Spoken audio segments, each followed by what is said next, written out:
नमस्कार। आप देख रहे हैं खबरों की दीवार सीजीवाल। मैं रुद्र अवस्थी।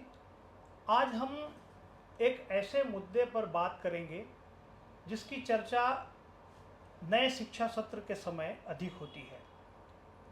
आप समझ ही गए होंगे कि जिन घरों में बच्चे हैं स्कूल के, वहाँ अगर 9, 10, 11, 12 स्टैंडर्ड के हैं, वहाँ किस स्कूल में पढ़ाई कराई जानी चाहिए और उसके साथ साथ पढ़ाई के साथ साथ करियर की भी चिंता इस दौर में होने लगती है।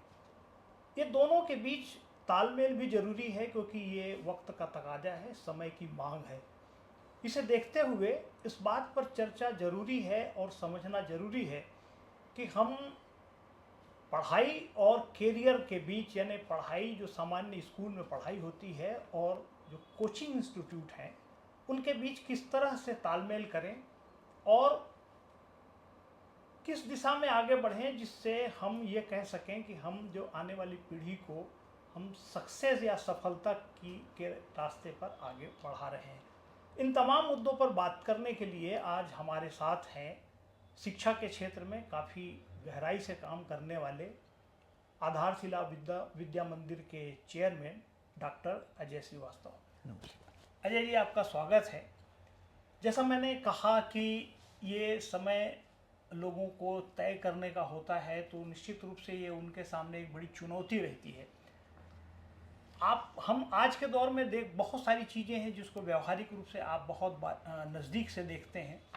तो हम बातचीत की शुरुआत यहीं से करते हैं कि अभी लोग जो है वो सामान्य जो क्लास की पढ़ाई है, जो पाठ्यक्रम है और कोचिंग है या जो करियर की तैयारी है, उसके बीच वास्तविक में उनके सामने किस तरह की दुविधा की स्थिति आती है?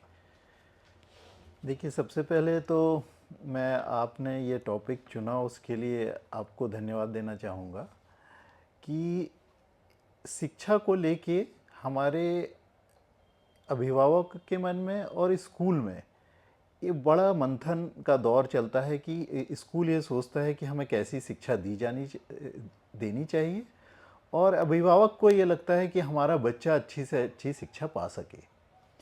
अब ये शिक्षा का कंटेंट क्या होगा, ये बहुत महत्वपूर्ण होता है और ये स्टेप बाय स्टेप हम जब नर्सरी में बच्चे को डालते हैं, नर्सरी KG1 KG2 जो अभी हो गया, पहले तो डायरेक्ट क्लास 1 में एडमिशन होता था, उसका एक अपना ऑब्जेक्टिव है कि सोशलाइजेशन होता है बच्चे का। वैसे ही हम यदि 1 से 5th तक का ऑब्जेक्टिव देखें तो बच्चों को भाषा के ज्ञान से परिचित कराया जाता है, गणित के अंकों से परिचित कराया जाता है और उनके थोड़े पैरामीटर्स से भी परिचित कराया जाता है। पर यही समय होता है जब बच्चा बहुत कुछ सीख पाता है, बहुत जल्दी ग्रास्प कर पाता है। इसलिए आप देखेंगे 5वीं और थोड़ा आगे जाते हैं 6वीं 7वीं 8वीं में। 8वीं में बच्चा एकदम जो चीज़ आप उसको देते हैं उसको रेडली एक्सेप्ट करने के लिए तैयार रहता है और उसका आउटपुट भी उसी फॉर्म में देने के लिए तैयार रहता है। हमारी जो स्कूलों के तारतम्य में हमारी जो समस्या चालू होती है वो 9th से लेके होती है और समस्या बढ़ती 11th में आके है। 9th और 10th का भी पाठ्यक्रम अमूमन ऐसा होता है कि आपको सभी विषयों का एक ज्ञान दिए जाने की कोशिश होती है, पर जैसे जैसे शिक्षा में लोगों का ध्यान गया तो पेरेंट्स ने जो घर की शिक्षा होती है उसको भी स्कूलों के माध्यम से या फिर ज़्यादा अच्छी शिक्षा या ज़्यादा अच्छा बड़ा पैसा, तो कोचिंग में यदि उसको थोड़ा भी कुछ चीज़ समझ में नहीं आ रहा है उसको कोचिंग की तरफ डाइवर्ट कर दिया। अब क्या होता है, जो रेडीमेड सॉल्यूशन वाला 2 मिनट्स मैगी वाला सॉल्यूशन है वो बच्चों को मंथन करने से रोकता है और मुझे लगता है ये बच्चों को जो 11th में परेशानी जाती है वो सबसे बड़ा कारण यह है कि हम बच्चों को ट्यूशन के लिए और कोचिंग के लिए ज़बरदस्ती एक सोशल प्रेशर के उसमें ढकेल देते हैं, उनको खुद से करने की प्रैक्टिस छूट जाती है। मुझे लगता है ये पूरा दायित्व स्कूल और पेरेंट्स को मिलकर निभाना चाहिए, क्योंकि यदि हम बहुत सारी चीज़ें रेडीमेड, क्योंकि आज रेडीमेड चीज़ें बहुत उपलब्ध हैं, आप YouTube में चले जाइए तो आपको हर चीज़ का सॉल्यूशन मिल जाएगा, ऑनलाइन क्लासेस मिल जाएंगी, और उसके अलावा भी यदि हम उसको ट्यूशन के फॉर्म में कर देते हैं तो ये ऐसा लगता है कि हमने उसका जो सेल्फ स्टडी का टाइम है, उसको जो मंथन करके विचार करके अपने आप से चीज़ों को समझने का, सृजन करने का जो मौका उसको मिलता था, उससे वो छीन लिया है।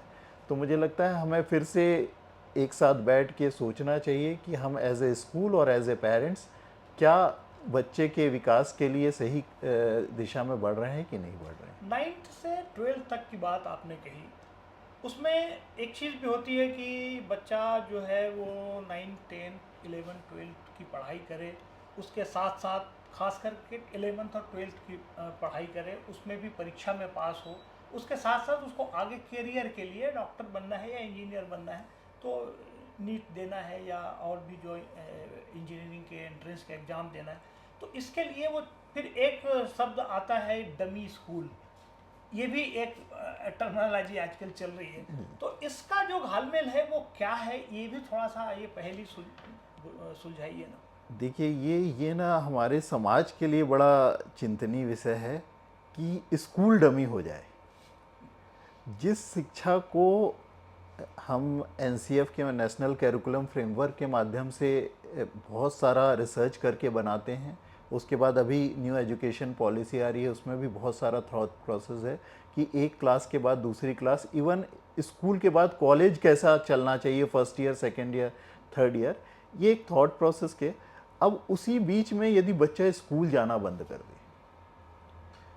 और वो अपने कैरियर ओरिएंटेड क्लास पे ज़्यादा कंसंट्रेट करने लगे, तो मुझे लगता है कुछ ऐसे एट्रीब्यूट्स, कुछ ऐसी कैरेक्टरिस्टिक उन बच्चों में मिसिंग हो जाएगी। आप देखिए कोटा की क्लासेस अभी कम हुई, पर मुझे लगता है कोटा बिलासपुर आ गया, या और भी ऐसी शहरों में आ गया। हाँ, और छोटे शहरों में कोटा पहुंच गया। बड़े बड़े जितने इंस्टीट्यूट्स हैं सबकी कोचिंग क्लासेस यहाँ पे फ्रेंचाइजी के तौर पे आ गई। अब स्कूल जो है वो सेकेंडरी हो गया, जबकि जो स्कूल है वो मैंडेटरी चीज़ है। हम बच्चे को 10th में ये बताते हैं कि आपकी अटेंडेंस वहाँ लग जाएगी। हम उसको एक गलत नैतिक शिक्षा के मामले में देखें तो एक गलत शिक्षा देते हैं कि वहीं से शुरू हो जाता है और उसको कोचिंग में भेज देते हैं, बोलते हैं हाँ आपका कैरियर बन जाएगा। तो डमी स्कूल्स मुझे लगता है ये सबसे बड़ा अभिशाप है हम लोगों के लिए, और इसे रोके जाने के लिए सरकार बहुत सारे कदम, सीबीएसई ने बहुत सारी गाइडलाइंस दी है, पर मुझे लगता है ज़्यादा जागरूक होने की ज़रूरत है पेरेंट्स को। और पेरेंट्स यदि जागरूक होंगे तो मुझे लगता है कि ऑटोमेटिकली इन ऐसे स्कूल जो डमी क्लासेस देते हैं वो अपने आप बंद होंगे, और फिर कोचिंग के लिए जिनको जैसी ज़रूरत होगी, यदि मुझे कोई डिफ़िकल्टी है तो मैं कोचिंग जाऊँ, बड़ी संस्थान जाऊँ, वहाँ से कुछ सीखूँ। मुझे ज़रूरत ही नहीं है और क्योंकि वो एक क्राइटेरिया बन गया है उसको सोच कर मैं जाऊँ, तो मुझे लगता है कि ये एक अपने आप में सभी के लिए कंपल्शन जैसा हो गया है। बोले उसकी मार्केटिंग इतनी फास्ट हो रही है कि हमको प्रोडक्ट खरीदना ही पड़ रहा है। लोगों ने कहीं न कहीं इसको मतलब अपने उसके साथ भी जोड़ दिया है कि ये हमारा बच्चा यहाँ पढ़ रहा है, स्टेटस सिंबल जी जी बना दे। लेकिन जो मौजूदा व्यवस्था है उस व्यवस्था में आखिर एक पेरेंट्स कोई केंद्रित करके हम ये बातचीत कर रहे हैं जी, उसको क्या, कौन सा रास्ता अपनाना चाहिए जो आज अभी जो सिस्टम है, अभी जो व्यवस्था है। देखिए एज ए स्कूल हम लोग भी कई बार सोचते हैं कि हमारा जो अच्छा बच्चा है जो 10th में हमारे इधर टॉप करता है, वो 11th में हम देख रहे थे विगत 2-3 सालों से कि वो 11th में कहीं कोई डमी स्कूल ऑप्ट कर लेता है और कोचिंग ज्वाइन कर लेता है। तो ये टॉपर के साथ में और जो थोड़े से बच्चे अच्छे मार्क्स लाते हैं उनके लिए कैरियर ओरिएंटेशन का उनको उनके पेरेंट्स इस सोच में लग जाते हैं कि इसी माध्यम से उसका कैरियर बन सकता है। तो हम लोगों ने भी अपनी कमियों को अपने अंदर भी झांकना शुरू किया कि हमें कमी क्या रह गई है, हमारे टीचर्स में क्या कमी है, हमारी पढ़ाने की पद्धति में क्या गैप्स हैं, क्या हम इन गैप्स को फुलफ़िल कर सकते हैं। तो इसका एक सॉल्यूशन था स्कूल इंटीग्रेटेड प्रोग्राम्स, जो बहुत सारे बड़े स्कूल्स में होता भी है, और हमने ऐसे टीचर और ऐसी पद्धति का चयन किया जो हाईली पेड टीचर्स होते हैं जो जिनकी शैली जो पढ़ाने की शैली है, जो पढ़ाने के स्टाइल है, वो बहुत ज़्यादा इंटरेक्टिव है, बच्चों को इंटरेस्ट जनरेट करती है।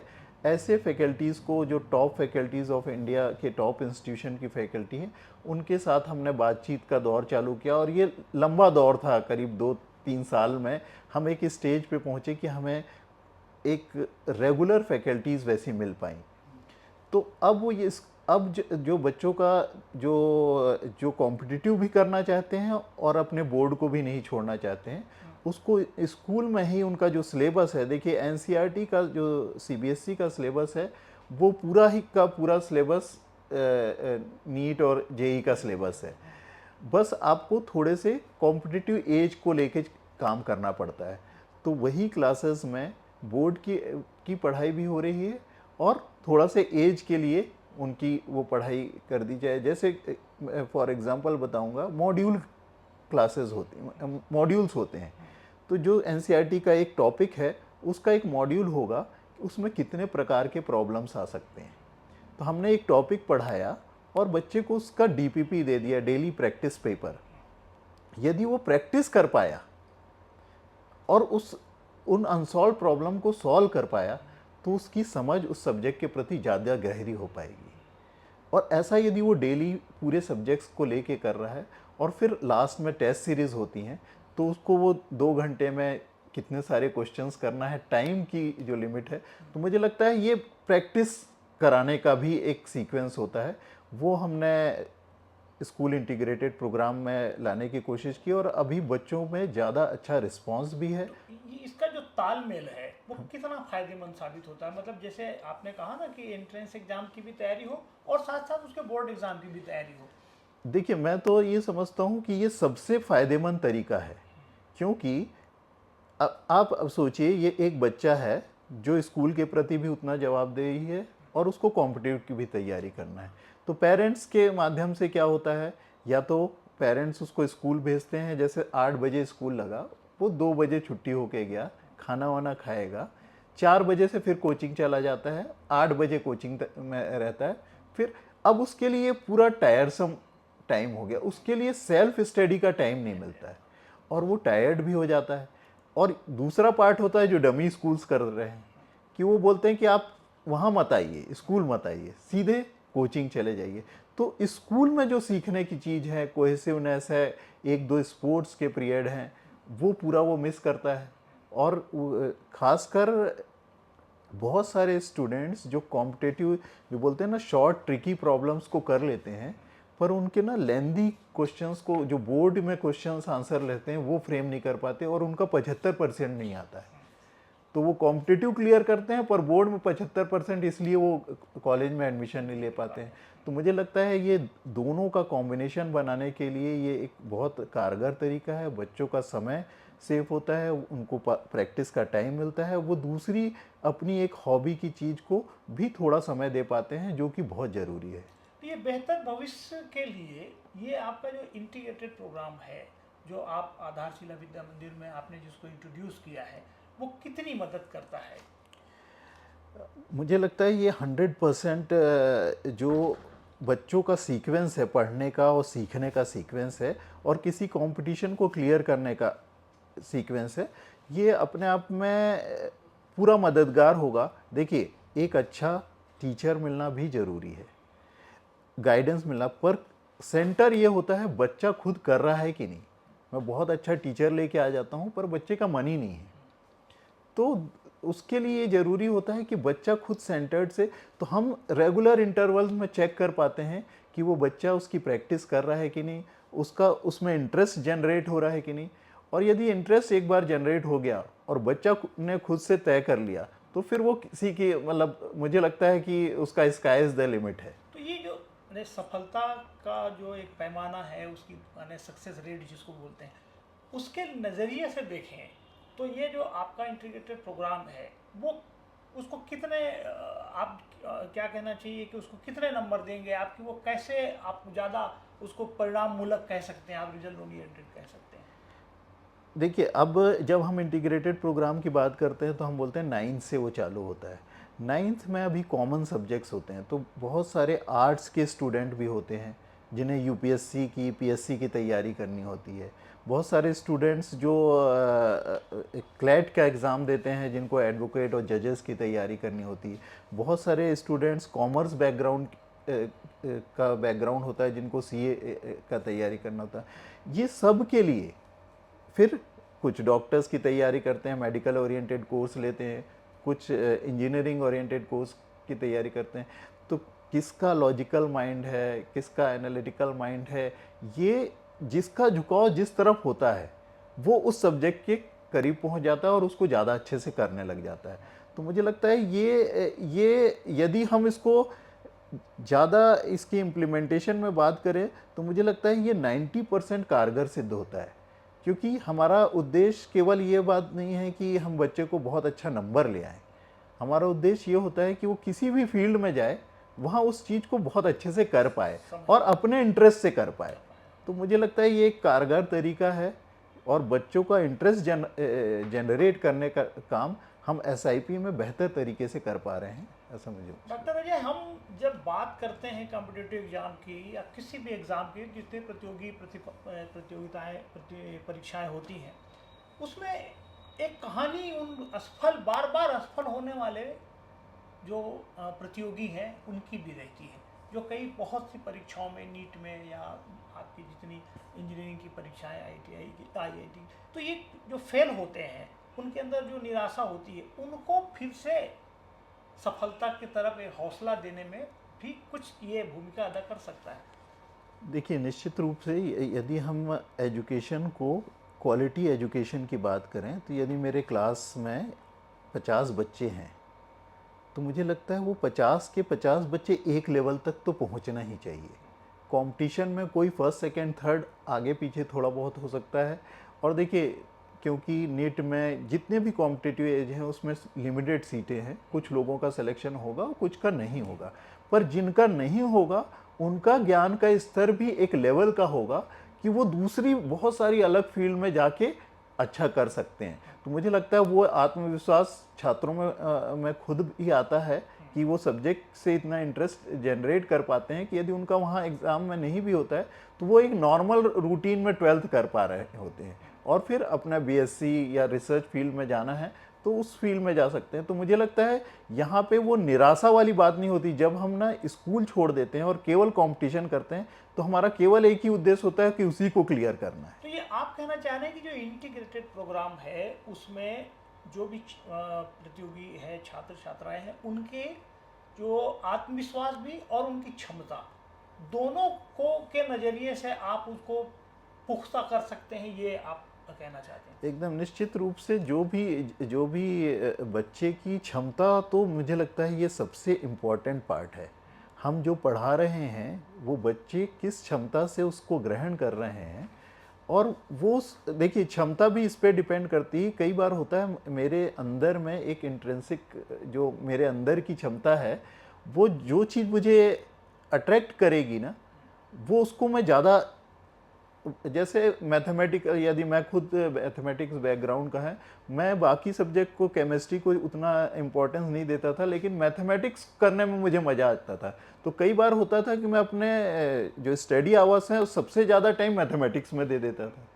तो मेरे मैथमेटिक्स में तो अच्छे नंबर आते थे पर केमिस्ट्री में कम हो जाते थे और फिज़िक्स में, क्योंकि मैथमेटिक्स के करीब का सब्जेक्ट है तो उसमें भी अच्छे नंबर आ जाते थे। तो मुझे लगता है वो आपके अंदर जो एक जो लॉजिकल थिंकिंग या ये वाली बात होती है ना, वो स्टूडेंट के अंदर जिस जगह में उसका इंटरेस्ट जाएगा वो उस जगह में अपने आप चला जाएगा। बस उसको समझाने वाला शिक्षक अच्छा होना चाहिए ताकि वो इंटरेस्ट जनरेट कर पाए। वंस इंटरेस्ट इज जनरेटेड, मुझे लगता है फिर हमको बहुत सारी चीज़ें बच्चों के साथ करने की ज़रूरत नहीं होती है। Just we have to make them practice focus for a certain period of a time. वैसे हम जो ये बातचीत कर रहे हैं वो जो विद्यार्थी हमारे केंद्र में हैं उनके सामने दो तरह के इंस्टीट्यूट हो गए, एक स्कूल हो गया, एक कोचिंग सेंटर हो गया, और उसमें कहीं ना कहीं एक डिसिप्लिन भी शब्द होता है। मैं किसी एक के ऊपर नहीं थोप रहा हूँ कि वो वहाँ ज़्यादा होता है या यहाँ कम होता है, लेकिन फिर भी अनुशासन के मामले में आपका ये जो कार्यक्रम है, ये जो प्रोग्राम है, वो कितना सार्थक है या कितना प्रभावी है? देखिए, अनुशासन एक ऐसा शब्द है, सफलता और अनुशासन जो है ना वो एक दूसरे के पूरक होते हैं। मुझे लगता है कि बिना अनुशासन के सफलता आ ही नहीं सकती।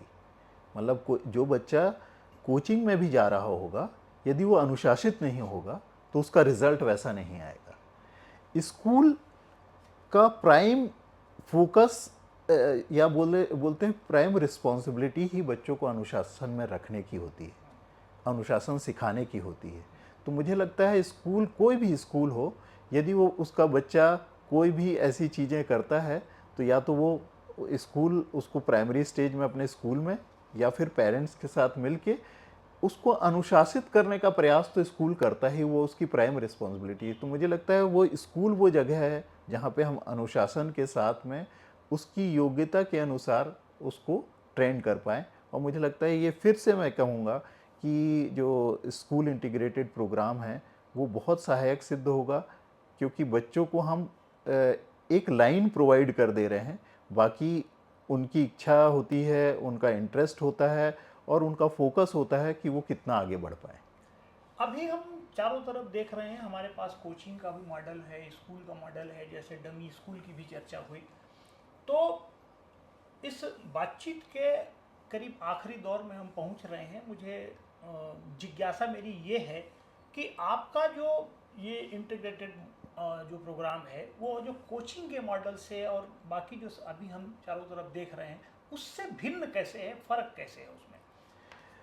बड़े कुछ टेक्निकल चीज़ें अगर समझा सके आप, कि जो सरल तरीके से कि लोग जान सकें कि ये क्यों ज़्यादा प्रभावी है, क्यों ज़्यादा अच्छा है। देखिए, इसमें टेक्निकली यदि हम जाते हैं तो एक बोर्ड एग्ज़ाम का पैटर्न होता है जिसमें थ्योरेटिकल स्टेप बाय स्टेप चीज़ों को लिखने, देखिए हमारा आउटपुट जो है वो रिटर्न एग्ज़ाम के फॉर्म में ही जाता है, तो उसको लिखने के तरीके, स्टेप बाय स्टेप लिखने के तरीके, और उसमें देखिए उसमें लैंग्वेज भी होती है कि कुछ लोग इंग्लिश लिटरेचर लेते हैं, कुछ कंप्यूटर साइंस का आज तो मतलब कंप्यूटर साइंस एक लैंग्वेज की तरह हो गई है, ज़रूरी हो गई है। तो जिस सब्जेक्ट को हम कैरी करना चाहते हैं उसके लिए जो एसेसरीज जैसे ये लैंग्वेजेस हैं वो भी हम एक सिस्टम से सीख पाते हैं स्कूल के माध्यम में। अभी यदि हम कोचिंग से कंपेयर करें तो कोचिंग फोकस करता है 2-3 मेन सब्जेक्ट्स पे, फिजिक्स केमिस्ट्री मैथ्स या फिजिक्स केमिस्ट्री बायो। इंग्लिश को लेके और कंप्यूटर्स को लेके या फिजिकल एजुकेशन को लेके, देखिए यदि मैं पूरा समय एक चीज़ में फोकस कर दूं और मेरी एबिलिटी नहीं है उसको क्लियर करने की, तो मुझे फ्रस्ट्रेशन, आप देखिए बहुत सारे लोग, बच्चे जो हैं वो सुसाइड कर लेते हैं। ये जो है ना पेरेंटल प्रेशर है, ये होता है कलीग्स का प्रेशर होता है कि उसका ज़्यादा आ रहा है, मेरा कम आ रहा है। मुझे लगता है स्कूल वो एनवायरनमेंट प्रोवाइड करता है कि आपको आसपास अपने जैसे बच्चे दिखने लगते हैं, जो नहीं कम कम भी कर रहा है लेकिन स्पोर्ट्स में अच्छा है तो बोलते हैं हाँ नहीं, इसको शाबाशी स्पोर्ट्स में मिल जाती है। वो कुछ अच्छा नहीं कर रहा है तो स्पीच अच्छा दे रहा है तो उसको इंग्लिश लैंग्वेज में शाबाशी मिल जाती है, तो वो उसका मोटिवेशन बना रहता है। मुझे लगता है स्कूल का एनवायरनमेंट ही इस पूरे कॉम्पिटिटिव एनवायरनमेंट को बैलेंस करके रख पाता है। तो इसलिए स्कूल पे पेरेंट्स को भी फोकस करना चाहिए कि स्कूल के अलावा यदि दूसरा ऑप्शन है तो वो इतना कम ड्यूरेशन का होना चाहिए, वो स्कूल नहीं हो जाना चाहिए। इसमें ऐसे टीचर्स की भी तो ज़रूरत होगी जो उनके जो रेगुलर पाठ्यक्रम है, जो सिलेबस है, उसको भी सही तरीके से पढ़ा सकें और एक कोचिंग के नज़रिए से कॉम्पिटिटिव एग्जाम के लिए भी तैयार करा सकें। वो उसकी उपलब्धता कैसे? देखिए, इसमें हम लोग अभी जो हम जिस पाठ्यक्रम में हम लोग SIP में कर रहे हैं, हमारे पास भी दोनों तरह के टीचर्स हैं। देखिए, जो ये बीएड आधारशिला विद्या मंदिर सैनिक स्कूल भी अभी हमारा हुआ है, तो हम उसमें यही कोशिश करते हैं कि जो बीएड किए हुए टीचर हैं और जिन्होंने PG किया हुआ है, डॉक्टरेट हैं, वो टीचर्स भी हैं, और दूसरे जो कोचिंग के टीचर्स होते हैं वो IIT से पास आउट हैं या जिन्होंने नीट क्लियर किया हुआ है, डॉक्टर्स हैं, ऐसे टीचर्स भी हैं। तो मुझे लगता है कि ये दोनों का कॉम्बिनेशन ज़रूरी है, केवल एक से काम चलने वाला नहीं है। तो उनको वो सिस्टम भी, एक सिस्टमेटिक अप्रोच भी आनी चाहिए और उनको ट्रिक वाली अप्रोच भी आनी चाहिए जो कंपटीशन क्लियर करता है। तो हम स्कूल में भी यही कोशिश करते हैं कि इन दोनों का सामंजस्य बनाकर ही विद्यार्थियों को परोसा जाए, ताकि उनकी प्रैक्टिस कराई जाए, ताकि वो दोनों का फ़ायदा जो है, दोनों के बेनिफिट विन विन सिचुएशन में ले पाएँ। आपने इंटीग्रेटेड प्रोग्राम के बारे में बताया और साथ साथ ये जो इसकी तैयारी किस तरह से हुई और क्या व्यवस्था है। हम आज एक ऐसे डॉक्टर अजय श्रीवास्तव से बात कर रहे हैं जिसे हमने देखा है कि एजुकेशन के फील्ड में आप एक प्रयोगधर्मी की तरह एक आपकी छवि है, एक अलग तरह के प्रयोग आप करते रहते हैं। तो आपसे ये मतलब अंत में ये जानने की जिज्ञासा है कि अभी आमतौर पर पेरेंट्स के जब सभी अभिभावक बच्चे को इंजीनियर या डॉक्टर बनाना चाहते हैं, क्या उसके अलावे भी और कोई रास्ते हो सकते हैं और भी उनके करियर हो सकते हैं, इसके बारे में भी सोचना चाहिए? एकदम निश्चित रूप से आपका सवाल ही अपने आप में इतना महत्वपूर्ण सवाल है कि हम लोग का एक स्लोगन था, education for life not for race. तो ये जो रेस वाली बात होती है, ये भी मैं तो इसको बोलता हूँ ये आपका नेचुरल एप्टीट्यूड है कि आप मेडिकल में जाएंगे कि आप इंजीनियरिंग में जाएंगे। उसके बाद भी आपके पास बहुत सारे बच्चे जो अच्छा कर रहे हैं। हम लोगों को मुझे लगता है कि 7-8 साल ऐसे हो गए जब बच्चे हमारे इधर से पास आउट होके निकले हैं। कुछ लोग कंप्यूटर की फील्ड में बहुत अच्छा कर रहे हैं, प्रोग्रामिंग की फील्ड में, कुछ फोटोग्राफी की फील्ड में अच्छा कर रहे हैं, कुछ लोग स्पोर्ट्स में कोटे से बहुत अच्छी जगह पहुंच पाए हैं। तो मुझे लगता है ये जो ऑप्शन है अभी, हाँ, एक स्टूडेंट है जिसने LLB किया है, अभी प्रैक्टिस कर रहे हैं हाई कोर्ट में। तो मुझे लगता है ये बच्चों के पास ना ये ऑप्शंस तो हर समय रहना चाहिए। वो अपने आप में लिमिटेड नहीं होना चाहिए कि उनको यही करना है। उनको अपने कैरियर को चुनने का, और देखिए यदि उनका बेस तैयार है, और मुझे लगता है 11th-12th बेस है, यदि उनका बेस तैयार है, उनको लॉजिकल थिंकिंग डेवलप हो चुकी है, उनकी अर्थमेटिक स्किल्स डेवलप हो चुकी है, उनका लैंग्वेज में कमांड है, तो मुझे लगता है वो जिस फील्ड में जाते हैं वो उस फील्ड में अच्छा कर पाते हैं। उनका वो आत्मविश्वास जो है दिखता है। हमको भी उस नज़रिए से देखने की ज़रूरत है। एकदम बच्चों को तो मुझे लगता है कि इस बात की बहुत कम चिंता करना चाहिए कि उनका कैरियर कैसा होगा। मुझे लगता है उनको ये इस बात की चिंता करना चाहिए कि उनको सीखने क्या मिल रहा है।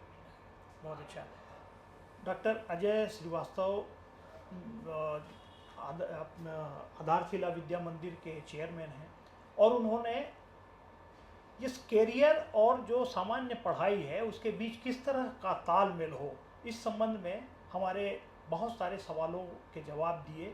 हम उम्मीद करते हैं कि इस समय जो दोराहे चौराहे पर खड़े हुए पेरेंट्स हैं उनके लिए ये बातचीत मददगार साबित होगी। डॉक्टर श्रीवास्तव, आपने समय दिया, इसके लिए आपका बहुत बहुत धन्यवाद। बहुत बहुत धन्यवाद आपका।